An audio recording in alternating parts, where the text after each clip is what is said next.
So a femicide case just happened in Japan recently on March 27th where the ex-boyfriend stabbed his ex-girlfriend to death.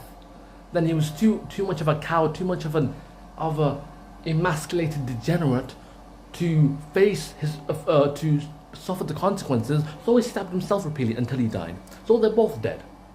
This has been a big issue in Japan. Rape, SA, and just femicide. And you might say, oh, femicide happens in every country, like in Africa, the Middle East, in West countries like Europe, UK, and America. That is whataboutism. Yes, femicide. The women from all around the world gets SA'd, raped, stabbed to death because their ex-boyfriend wasn't able to handle the breakup. But what does that have to do with anything? What does that have to do with Japan's problems? Whenever a big crime, a big murder case happens in Japan, they always do this whataboutism crap. Oh, but happens there, happens there. If the same thing happened in Europe or in the Middle East or in Africa, they would never do the whataboutism. But if it happens in Japan, they want to protect it. They want to protect it. They want to make excuses. Why is it always when it comes to Japan and South Korea, especially Japan, they always make excuses? They always try to protect the sanctity of Japan. Like you're a Westerner. You've never been to Japan. Why are you trying to protect something that you don't know nothing about?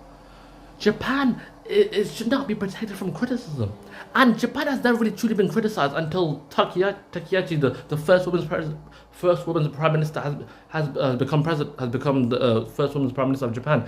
Before the first woman prime minister of Japan, Japan has never really truly been criticized properly.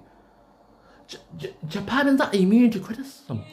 March 27th, a woman got stabbed by her ex-boyfriend because they broke up. Because of an argument or something. And then he was too much of a coward because he stabbed himself.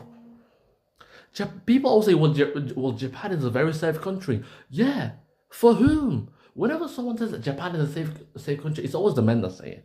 You've never heard of a Japanese man, Japanese woman, or a woman that lives in Japan say, oh, well, it's actually it's a very safe country. You've never heard that.